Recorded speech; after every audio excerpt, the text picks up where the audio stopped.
Ayos talaga pre, timing na lalaki ah. Anak ng tipaklong ko, mamalasin ka naman talaga oh. Gusto pagkain ko ngayon. Sakto talaga sa ulam na. May lahi at ang aso tong taong to. Bakit nakakaamoy sa tuwing kumakain ako? Ano naman pre? Makain naman. Sarap ng ulam mo.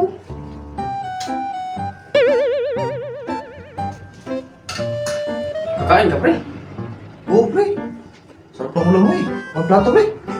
Eh, sigit-sigit, pre. Lugasan na kasi ni Mrs. yung plato, pre. Hindi na pwede kunin eh. Kamagalit yun. Salo na tayo pre. Yan sa plato mo. Salo na pre. Ay, Salo na tayo. di, pre. Pati kasi kutsara, pre. Hindi na kaya tapos na yung lugasan eh. Bagus lang kami pre. Eh, di, pre. Di.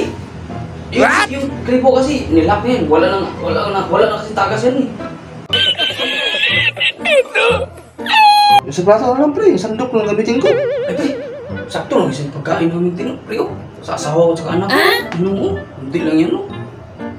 Tama lang, pre. Okay na yun pre. Yung nasa plato mo na kanin. Tulungan lang natin. Ay, talaga, pre. Oo pre. Kahit na yun naman sa plato. Sa kanin mo sa plato mo. Ay, hindi pre. Ay, ha? Sino?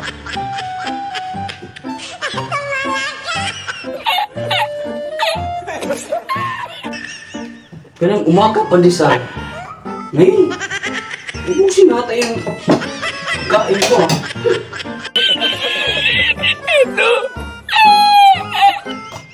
Sana ito talaga.